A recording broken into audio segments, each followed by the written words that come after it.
ये चित्र वालों का काम पूरा हो गया तो अब मैं भाषण शुरू करूं। देखिए, आपकी इजाजत के बाद करता हूं मैं काम। जय मां दुर्गा, जय मदन मोहन, जय श्यामराय, जय एकतेश्वर महादेव, हर हर महादेव।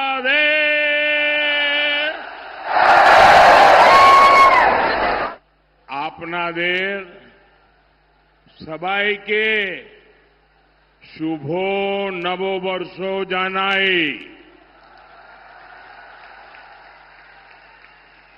बांग्ला नववर्ष शुरू होने के बाद मेरी ये पहली जनसभा है। आज अक्षय तृतीया का शुभ दिन भी है। मेरी कामना है समस्त देशवासियों पर मां लक्ष्मी की कृपा बरसती रहे। साथियों, ऐसे पावन अवसर पर ये सभा मंदिरों के इस शहर में होना अपने आप में सौभाग्य की बात है। आप यहां दूर सुदूर से आए हैं, बहुत लंबा सफर करके आए हैं और मैं देख रहा हूं कि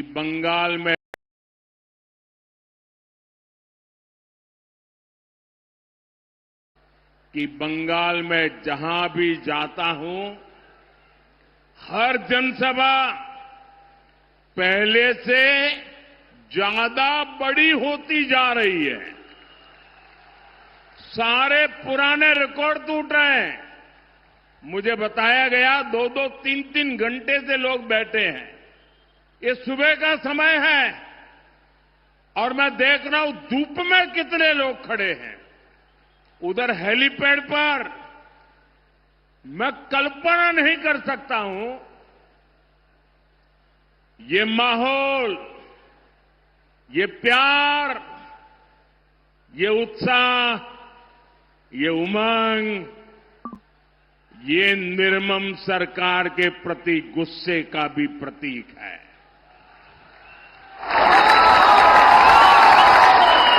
इसका मतलब है बंगाल अब मान चुका है, बंगाल अब ठान चुका है। पाल्टानो दोरकार, पाल्टानो दोरकार, पाल्टानो दोरकार, पाल्टानो दोरकार, पाल्टानो दोरकार, पाल्टानो दोरकार। साथियों, ये मां शारदा की पवित्र धरती है और यहां इतनी विशाल संख्या में माताएं, बहनें, बेटियां भी आई है। बीजेपी की पहचान ही महिला सशक्तिकरण से है, महिला सुरक्षा से है। इसलिए देश के हर राज्य में बहनें, बेटियां बीजेपी को सबसे अधिक आशीर्वाद देती हैं। हम चाहते हैं कि विकसित भारत बनाने में बेटियों की भूमिका का विस्तार हो। राजनीति में भी ज्यादा से ज्यादा बेटियां आए। लेकिन साथियों, आपने देखा है कि संसद में क्या हुआ है।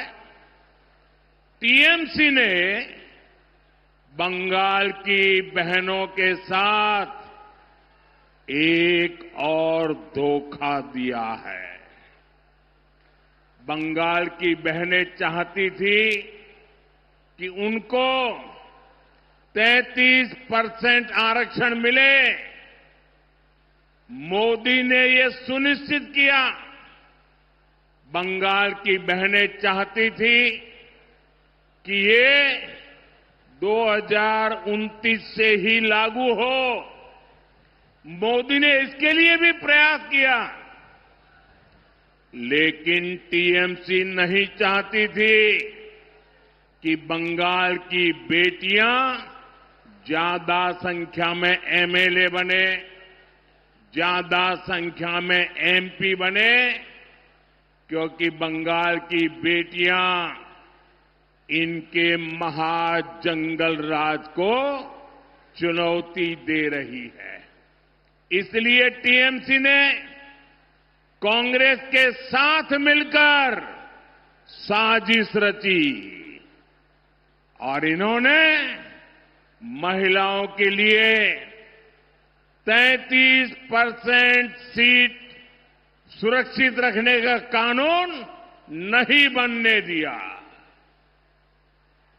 साथियों, ये वही टीएमसी है जो घुसपैठियों को लाभ देने के लिए हर कानून नियम तोड़ देती है।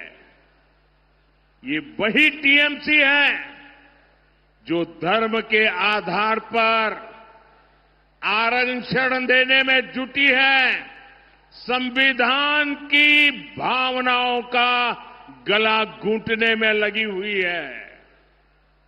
मैं माताओं बहनों से पूछना चाहता हूं, क्या टीएमसी को सजा मिलनी चाहिए कि नहीं मिलनी चाहिए? बहनों के अधिकारों को लूटने वाली टीएमसी को जाना चाहिए कि नहीं जाना चाहिए? टीएमसी को पक्की सजा होगी? पक्की सजा होगी? यहां जो हमारे कुर्मी समाज है, उसकी बात टीएमसी सुनने को तैयार नहीं है। घुसपैठियों की सुनती है, कुर्मी समाज की नहीं सुनती है। लेकिन अपने वोट बैंक को संविधान के विरुद्ध आरक्षण देना चाहती है।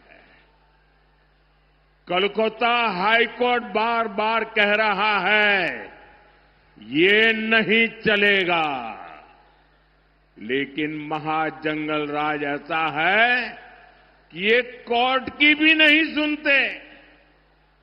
महिलाओं के आरक्षण के लिए तो देश की संसद ने कानून बनाया है। अब समय आ गया है, देर नहीं होनी चाहिए, उसको बस लागू करना है। लेकिन टीएमसी को ये पसंद नहीं आ रहा है।